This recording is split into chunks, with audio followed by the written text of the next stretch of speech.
Yo, what's going on? It's your boy Lakaven. Welcome to Lakaven's reactions. Today I'm gonna be reacting to Jim Cornette reviews MJF and Adam Page coin toss on AEW Dynamite. Now I did watch AEW last Wednesday, and it was something pretty good. Something pretty good.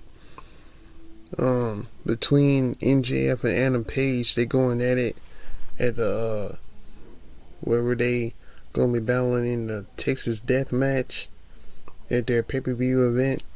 And we're gonna be reacting to this. And if you haven't looked at Jim Cornette,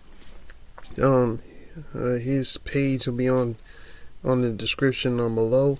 We're about to get done with doing the video and stuff, so let's get into it. Pockets beat Gabe Kidd and Kevin Knight beat Mansoor.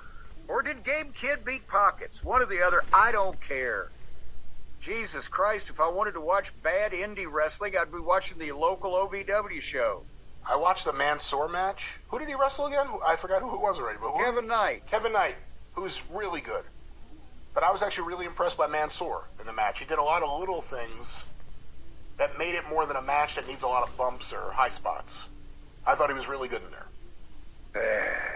You didn't watch it. You can't growl. It's not worth a growl if you didn't see it. It's such a silly, preposterous look and gimmick, and It's not growl worthy. the whole idea. This guy should have fucking gotten a goddamn full face tattoo. Anything to separate himself from the gimmick he had in the WWE, and instead he's... Oh, and by the way, before we say anything, this is gonna be like a warning, like a language approval. So sorry if y'all really want to get offended and everything. So I don't care. This is my channel, so it's gonna be some language and stuff. So just bear with me, all right? perpetuating it. So he's toast for anybody ever taking him seriously ever again anywhere.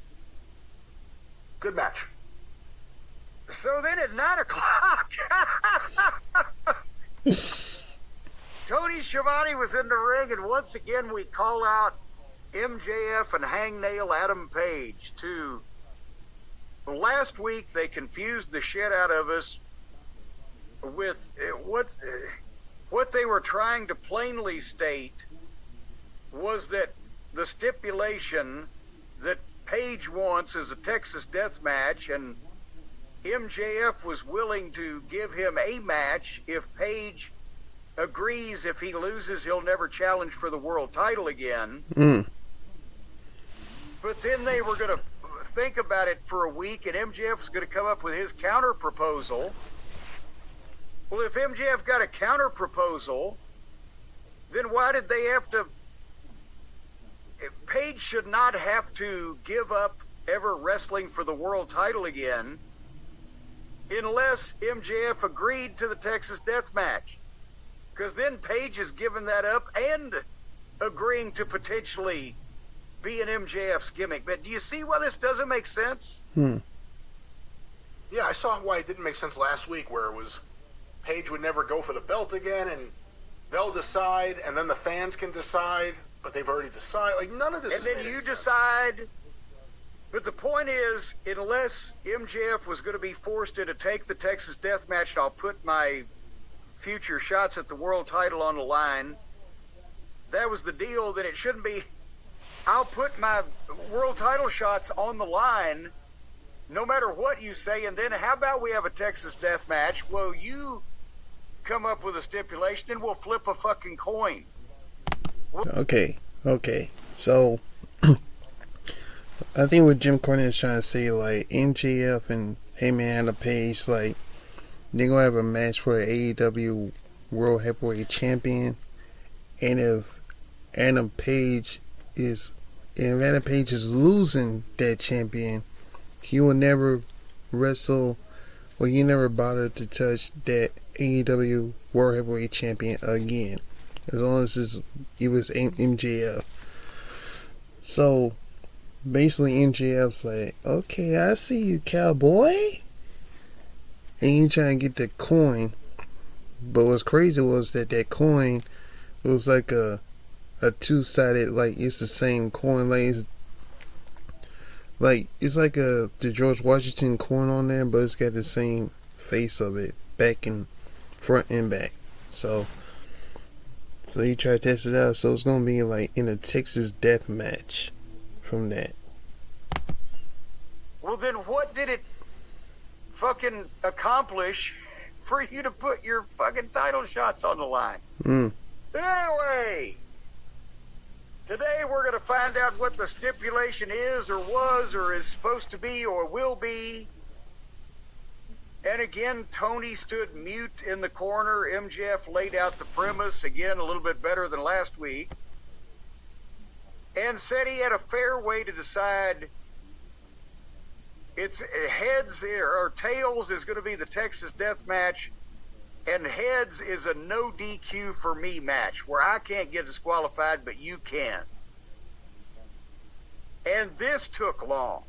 This went a while.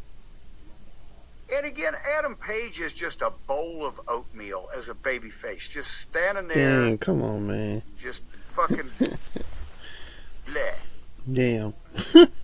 And then Page said okay to the coin flip, but then he had to recite his cool teenage drama class material that he's memorized.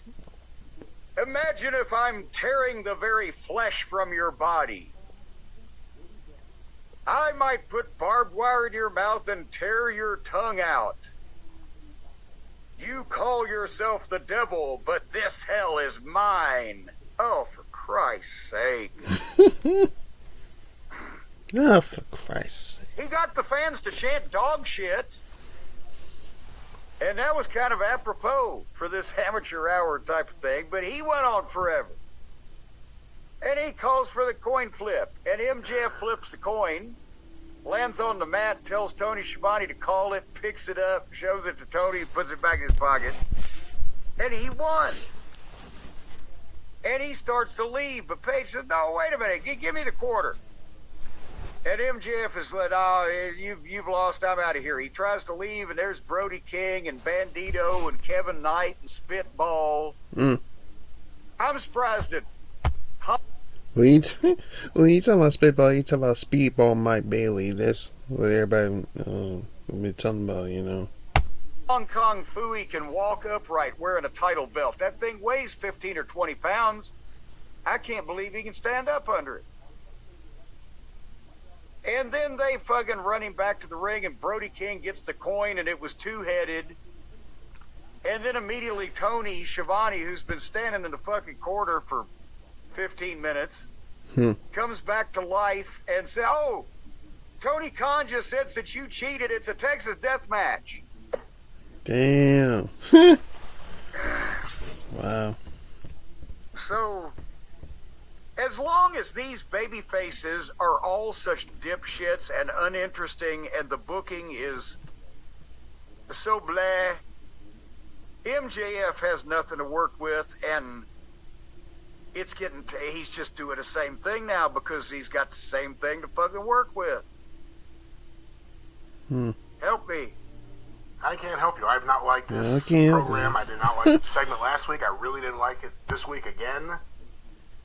To me, it's counterproductive to make MJF weak, and that's all they've done. He's a weak top heel who's behaving like a mid-card heel, and that's a problem. He's always outsmarted. He's always acting like he's scared or he's upset. They go after his emotions. Adam Page is an awful promo. Wrestling Observer Promo of the Year. I think to me that I kind of like, you know, a little bit disagree, you know. But I wasn't get to admit, you know, Heyman Adam Page is like great wrestler. Like I like the backflip lariat shots and everything else like that. But I don't think he's not that bad, you know, what he was doing, you know. But I think I'm reason to believe that on pay-per-view they're gonna be, you know, doing the Texas Death Match. I think in my prediction, I think Adam Page could be winning. You know, beating MJF for it. That's what I'm thinking. That's my prediction. That's my opinion. So, you know, but Hangman Adam Page is not that bad, bro. He ain't that bad. Like, in a vacuum where there's no one else doing promos anywhere, they don't sound real. Like you said, I mean, you know, I hear them and they sound ridiculous, and then when you recite it from what you've written down, it sounds even worse. So, yeah, I'm not into this at all. I don't think it helps anyone to make MJF a weak heel. Adam Page is such a pathetic babyface, yet the AEW fans just sop it up. They love it. But this is not good.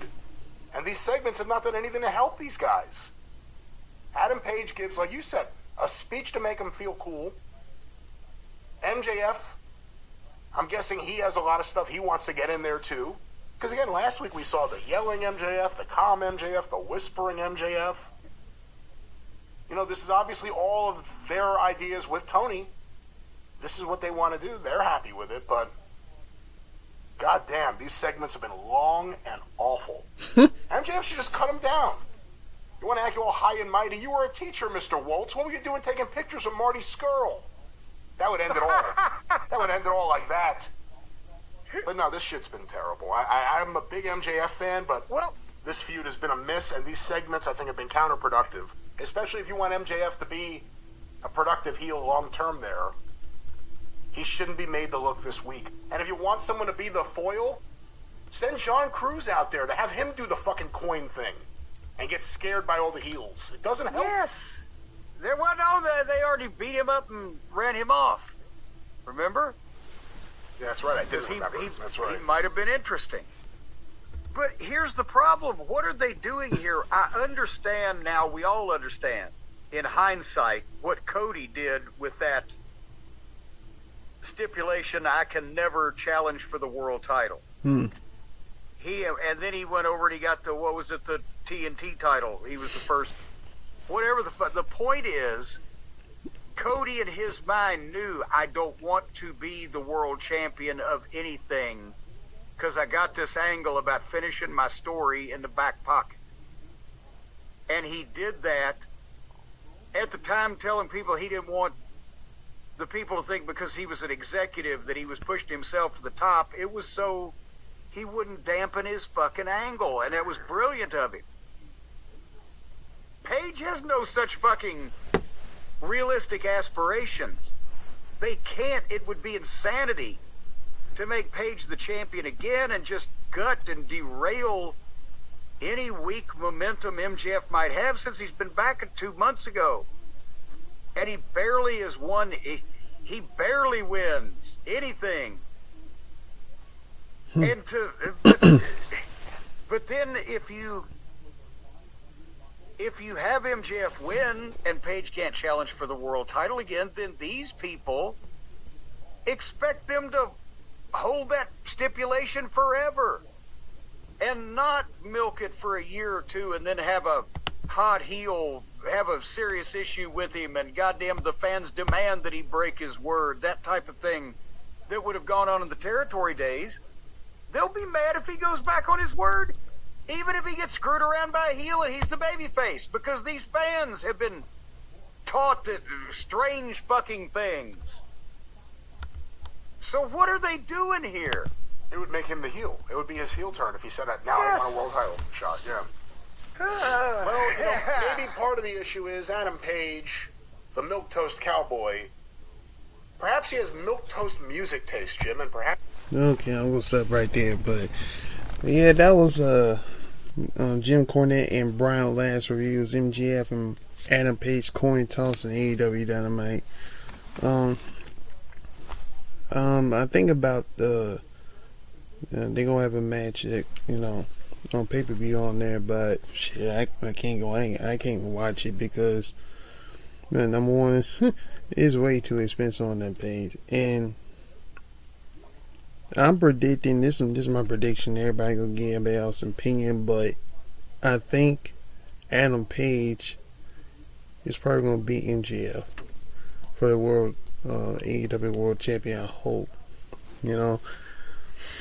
Not to say I don't disrespect for MJF, because MJF was that guy in AEW. Like he been carried the company for so many years, you know, and he's a world champion. I respect that, and you know he's a heel. I respect that. But when it comes to Adam Page, hey man, Adam Page, you know what we're gonna do, bro. So hopefully, I think Adam Page will beat MJF for the world champion. So yeah. Well, that's all my reactions. If you want to see more, Jim Cornette's reaction, the link will be in the description down below. When I get done, I'll see you on another one, another reaction. It's your boy Lakaven. Peace.